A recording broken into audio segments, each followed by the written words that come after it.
Vote అంటే మనం చాలామంది పేపర్లో చూస్తూ ఉంటాం 70 ఏళ్ల మహిళ లేదా 70 ఏళ్ల వృద్ధులు వాళ్ళు ఓటును వినియోగించుకున్నారు, వెల్లు విరిసిన చైతన్యం అని చాలామంది అంటే క్యూలో నిలబడ్డప్పుడు చాలా పెద్దవాళ్ళు కూడా ఓట్లు వేశారని చెప్పి చూపిస్తున్నారు.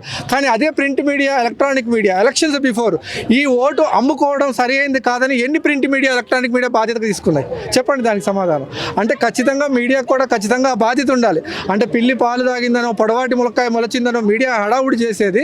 అంటే మీడియా కూడా ఒక సామాజిక బాధ్యత ఉండాలి. కాబట్టి ఖచ్చితంగా సెలబ్రిటీస్ని దృష్టిలో పెట్టుకొని ఈ వార్డులో వాళ్ళు వేశారు, వీళ్ళేశారని చూపించారు. అదే జరిగింది. కాకపోతే కోట్ల రూపాయల విధ్వంసం. అంటే ఇప్పుడు ఇదే ప్రెస్టేజ్ వాళ్ళకి మిగతా వాటి మీద అంటే కేవలం వాళ్ళ అధికారం కోసమే. ఏమైందంటే ఇప్పుడు గెలిపోవటంలో ఏమైనా శాసిస్తే దీన్ని ఓడిపోయింది ఏమైనా అవుతుందా, గెలిచింది ఏమైనా అవుతుందా, ఏమవుతుంది? అంటే మీకు ఏంటి ఛాలెంజింగ్ ఏంటి ఇప్పుడు? అంటే ఇప్పుడు అధికార పార్టీకి అగ్ని పరీక్ష ఇది. అంటే ఇది కాంగ్రెస్ పార్టీ అధికారంలో ఉంది కాబట్టి వీళ్ళు ఓడిపోయారంటే వాళ్ళకి ఏమైనా తలవంపులా, లేకపోతే బీఆర్ఎస్ పార్టీ ఉనికి చాడుకోవడానికి ఏదో వాళ్ళు ఫ్లూక్లో గెలిచారు కాంగ్రెస్ పార్టీ, నేను బీఆర్ఎస్ నేను మొత్తం అసలు సస్యశ్యామలం చేసిన కేసీఆర్ మాటలు ఎట్లా ఉంటాయంటే అంటే మామూలుగా కాదు ఇది. వాస్తవం చెప్పాలంటే కేసీఆర్ గారి గురించి అంటే 10 ఏళ్ళు అంటే ముందు 10 ఏళ్ళు అధికారం అనుభవించారు ఆయన. 10 ఏళ్లకు ముందు ఏం చెప్పారు అంటే నేను చస్తే చావు నోట్లో తలకాయ పెట్టి నేను తెలంగాణ తీసుకొచ్చినా అన్నాడు. కానీ తెలంగాణలో ఆర్థిక విధ్వంసం చేశాడు, అవినీతి చేశాడు, ఆ భూములు ఆక్రమించుకున్నారు, ఆ అన్ని రకాల సాంస్కృతిక సాంప్రదాయాలను దెబ్బతీశారు. అంటే ఒక్కొక్క నయం అయిపోయాడు. నియోజకవర్గంలో రౌడీజం పెరిగిపోయింది, గుండాయిజం పెరిగిపోయింది. అంటే ఎడ్యుకేషన్ సరిగ్గా చేయలేదు, హెల్త్ సరిగ్గా చేయలేదు. కనీసం నువ్వు ఒక దేశం నుంచి అంటే నువ్వు మామూలుగా ఒక రాష్ట్రం నుంచి దేశానికి వెళ్ళాలంటే అంటే నువ్వు దేశంగా పీఎంగా పోటీ చేయాలంటే మినిమం ఒక ఎడ్యుకేషన్కి హెల్త్కి చేసిన తర్వాతనే నువ్వు పీఎం అభ్యర్థిగా వెళ్ళాలి. కనీసం ఇక్కడ పట్టుకోబెట్టేసి కోట్ల రూపాయలు అంటే ఇప్పుడు ఇంత అక్షయపాత లాంటి హైదరాబాద్ నీ చేతిలోకి ఇస్తేనే ఇంత ఆర్థిక విధ్వంసం చేసి నువ్వు తెలంగాణని మొత్తం ఇప్పుడు నాశనం పట్టించి నేను మళ్ళీ దేశానికి వెళ్ళిపోతా అన్నాడు. అంటే అప్పుల పాలు చేసే అన్నావు. అప్పుల పాలు ఏంటంటే ఎప్పుడైనా కూడా ఒక రాష్ట్రం అప్పులు అవ్వచ్చు అయ్యే అవకాశం ఉంది. కానీ నువ్వు అప్పులు చేయటం వల్ల రాష్ట్రానికి ఏం మేలు జరిగింది, ఎంత మేలు చేసుకొచ్చావు, ఎక్కడైనా బాగు చేసావా, లేకపోతే ఎడ్యుకేషన్ ఫ్రీ ఇచ్చావా, లేకపోతే హెల్త్ ఫ్రీ ఇచ్చావా, లేకపోతే మిగతా రంగాల్లో ఏమన్నా నువ్వు అభివృద్ధి చేసావా, కోట్ల రూపాయల పరిశ్రమలు తీసుకొచ్చావా, ఇక్కడ ఏమన్నా ఇంటికో ఉద్యోగం ఇస్తా అన్నావు ఇచ్చావా, దళితుడికి 3 ఎకరాల భూమి అన్నావు ఇచ్చావా, లేకపోతే ఆ కేజీ నుంచి పీజీ వరకు విద్యను అందిస్తా అన్నావు ఇచ్చావా, ఏమి ఇచ్చావు? నువ్వు ఏమి ఇవ్వలేదు. కానీ మళ్ళీ ఏమంటున్నాడు 10 సంవత్సరాలు టైం సరిపోక మళ్ళీ ఇంకా టైం కావాలంట. ఎన్ని సంవత్సరాల టైం కావాలి నీకు? అంటే నువ్వు ఒక ముఖ్యమంత్రిగా ఉండడానికి ఎన్ని సంవత్సరాల టైం కావాలి నీకు? అంటే ఇప్పుడు ఎక్కడ ఏంటంటే ఇప్పుడు వాళ్ళది ఏంటంటే ఒక రాచరిక వ్యవస్థ అయిపోయింది ఇదంతా. అంటే ఇప్పుడు మనం హుస్సేన్ సాగర్ దగ్గరికి వెళ్తే సెక్రటరీ చూస్తే మనకి కేసీఆర్ గుర్తు రావాలా, అంతే కదా? కేసీఆర్ గుర్తు రావాలా. స్కూళ్ళు కాలేజీలు డెవలప్ అయితే మరి స్కూళ్ళు కాలేజీలు డెవలప్ ఎక్కడ ఉంటే దాని గురించి ఎవడు మాట్లాడుతాడు కదా. అంటే ఇది కేవలం ఇది రాచరిక వ్యవస్థ. అంటే ఒక రాజు ఏంటంటే నిజాం రాజు అనే చెప్తున్నాను. చాలా వరకు అదే. ఇప్పుడు నేను అప్రస్తుతమైన చెప్తున్నాను. ఇవాళ నిన్న మరణించిన అందశ్రీ గారు కూడా కేసీఆర్ గారి మీద ఫైట్ చేశారు. వాస్తవం చెప్పాలంటే గొప్ప కవి, ఆయనకి చదువు రాదు, అక్షర జ్ఞానం లేదు. ఆయన అన్నాడు ఏలుకో తెలంగాణ 5 ఏళ్ళు లేకుంటే 10 ఏళ్ళు జీవితాంతం పరిపాలించడానికి తెలంగాణ ఎవడు జాగీరు కాదు అన్నాడు ఆయన. ముఖ్యంగా ఒక కవి నిజంగా అంత ధైర్యంగా మాట్లాడిన కవి నాకు తెలిసి అందశ్రీ. నిజంగా ఏంటంటే ఈ ఎలక్షన్లో చూపించే డబ్బులైతే కోట్ల ఇదైతే ఏముందో కేవలం మీకు అధికారం కావాలంతే. కేవలం మీకు అధికారాన్ని అనుభవించాలి నువ్వు అంతే. మీ కొడుకులు ముఖ్యమంత్రులు కావాలా, నెపోటిజం మీకు అంతా వారసత్వం. అంతేగాని ఇక్కడ కోట్ల రూపాయలు ఇదే కేసీఆర్ చేసింది ఏంది? 100 కోట్లు ఉంటే నేనే ముఖ్యమంత్రి, 1000 కోట్లు ఉంటే నేనే ముఖ్యమంత్రి, 10,000 కోట్లు ఉంటే నేనే ప్రధాని. ఇదే అయిపోయింది. ఒక మాట సార్, మీరు చెప్పిన రాజకీయం అంతా 65 సంవత్సరాల కాంగ్రెస్ గవర్నమెంట్ లో కనపడింది. కేసీఆర్ వచ్చినాక ఎన్ని తగ్గిపోయినాయి. ముఖ్యంగా జూబ్లీహిల్స్ నియోజకవర్గం గురించి మాట్లాడదాం సార్. జూబ్లీహిల్స్ నియోజకవర్గం అంటే ఒకప్పుడు రాజకీయం రౌడీయిజం అదంతా ఇప్పుడు తగ్గిపోయింది అని కేటీఆర్ గారు ఇప్పుడు చెబుతున్నారు. ఇప్పుడు కేటీఆర్ కూడా జూబ్లీహిల్స్ పోలింగ్ కి బాధ్యత తీసుకున్నారు. అయినా కూడా పోలింగ్ అనేది ఇప్పుడు 47% పడింది. దేనికి అంటారు? దాని గురించి చెప్పండి మీరు. ఇప్పుడు పోలింగ్ అనేది ఇప్పుడు దాకా అయిపోయింది, ఎలక్షన్ టైం అయిపోయింది. 47 పోయినసారన్నా 50-55 పడింది. ఇప్పుడు కేవలం 47 పడింది. దాని గురించి చెప్పండి. 47% అంటే ఇప్పుడు రాను రాను ఏమవుతుందంటే ఎలక్షన్ వ్యవస్థల మీద ప్రజలకు కూడా నమ్మకం పోయింది. వాస్తవం చెప్పాలంటే ఒక రకమైన విరక్తి వచ్చేసింది చాలామందికి కూడా. ఒక్కొక్కళ్ళు పోటీలు పడి మాట్లాడుతున్నారు. ఎక్స్‌ప్లాయిటేషన్ ఉంది, రకరకాలుగా ఉంది. అంటే ఇప్పుడు నేనేమంటున్నానంటే అంటే నేను ఇప్పుడు బీఆర్ఎస్ పార్టీని వ్యతిరేకించడానికి కారణం ఏంటంటే ఇప్పుడు ఎక్కడ స్వాతంత్రం వచ్చిన కాడ నుంచి ఎప్పటి నుంచో కాంగ్రెస్ పార్టీ ఉంది. నిన్న మొన్నగా ఒకసారి ఉద్యమంలో టీఆర్ఎస్ పార్టీ ఉండొచ్చు. కానీ నీ ఎజెండా అంటే ప్రధాన మోటో ఏంటి? కాంగ్రెస్ పార్టీ అనేది అన్ని రాష్ట్రాల్లో ఉంది, అది నేషనల్ పార్టీ కదా. కానీ నువ్వు ప్రత్యేక తెలంగాణ రాష్ట్రం పేరు పెట్టుకొని వచ్చి ఇక్కడ 1200 మంది ప్రాణత్యాగాలను పొట్టన పెట్టుకొని, చాలామంది యవ్వనాన్ని పొట్టన పెట్టుకొని, ఇంతమంది మేధావుల్ని చదువుకున్న వాళ్ళందరినీ ఉద్యమానికి వాడుకొని కేవలం రాజకీయంగా నీ కుటుంబం మాత్రం ఎదుగుదల వచ్చిందే ఇవాళ తెలంగాణ కంటే. నేను ఓపెన్గా చెప్తున్నా. అంటే ఆయన చాలా వరకు ఏంటంటే తెలంగాణ ఒకప్పుడు అన్నారు ఆంధ్ర గో బ్యాక్ అన్నాడు ఆయన. ఆంధ్ర గో బ్యాక్, తెలంగాణకి నేను న్యాయం చేస్తా అన్నాడు. కానీ వాళ్ళు చెప్తాను కదండి, ఉద్యమానికి గురువులు పోటీ పడ్డారు, విద్యార్థులు పోటీ పడ్డారు. ఇప్పుడు కానీ 10 సంవత్సరాల్లో ఎవరు ఆయనకు రివర్స్ అవ్వలేదు కదా. 10 సంవత్సరాల్లో ఆయన ప్రశ్నించిన ఒక గురువు పేరు చెప్పండి, ఒక విద్యార్థి పేరు చెప్పండి.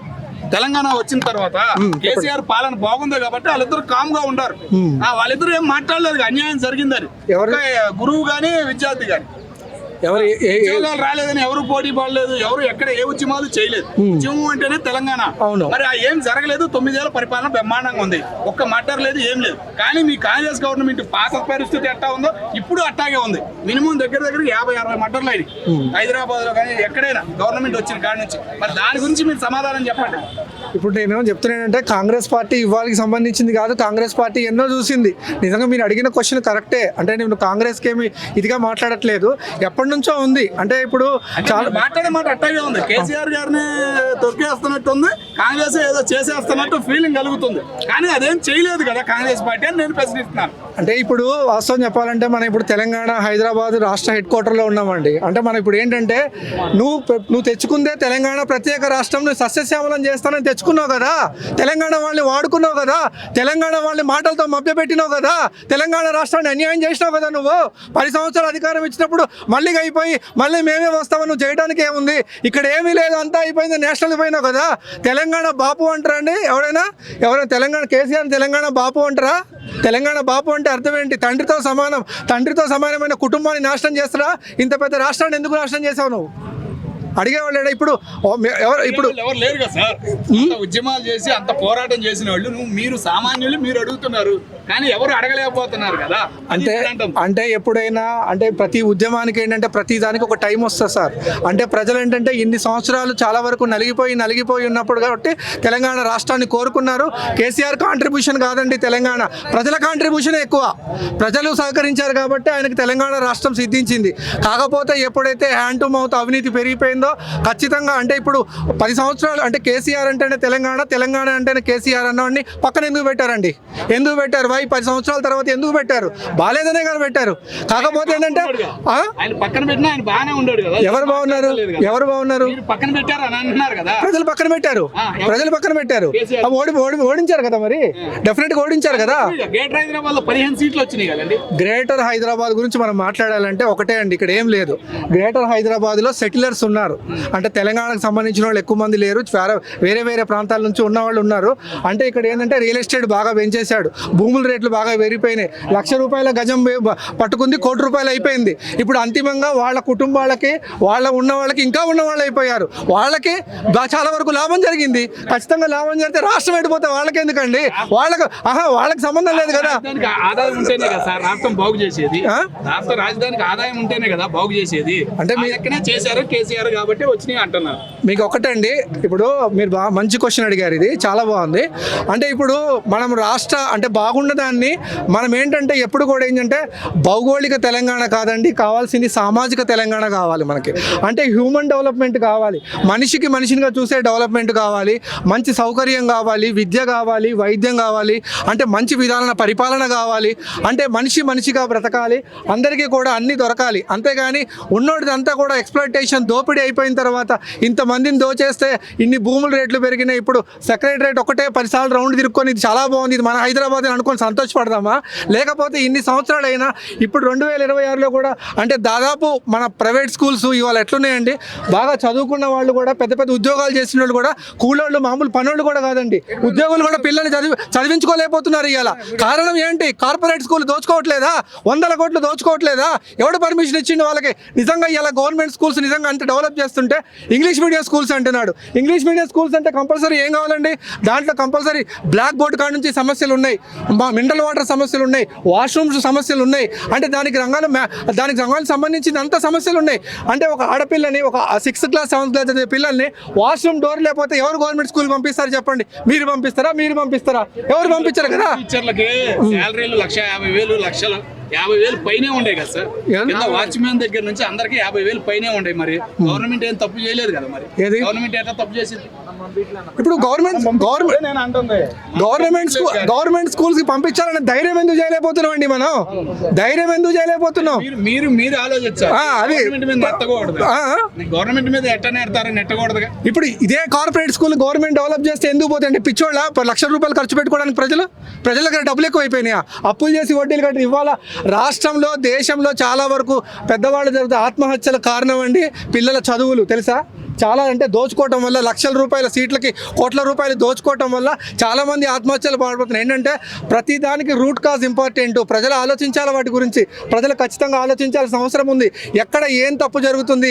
ఇన్నిసార్లు ఓట్లు వేస్తున్నాం, ఇన్ని ₹1,00,000 ఇది చేస్తున్నాం, కానీ ఎవరైనా కానీ ఎందుకు స్కూల్స్కి కనీసం ఎడ్యుకేషన్కి హెల్త్కి ఎందుకు చేయలేకపోతున్నాయి? కనీసం ఇవాళ కూడా మనం ఎందుకు పోరాడాల్సి వస్తుంది అని ప్రజలు ఆలోచించాలా. పనికిరాని కులం గురించి మతం గురించి దేనికి పనికి వస్తుందండి కులం? చెప్పండి.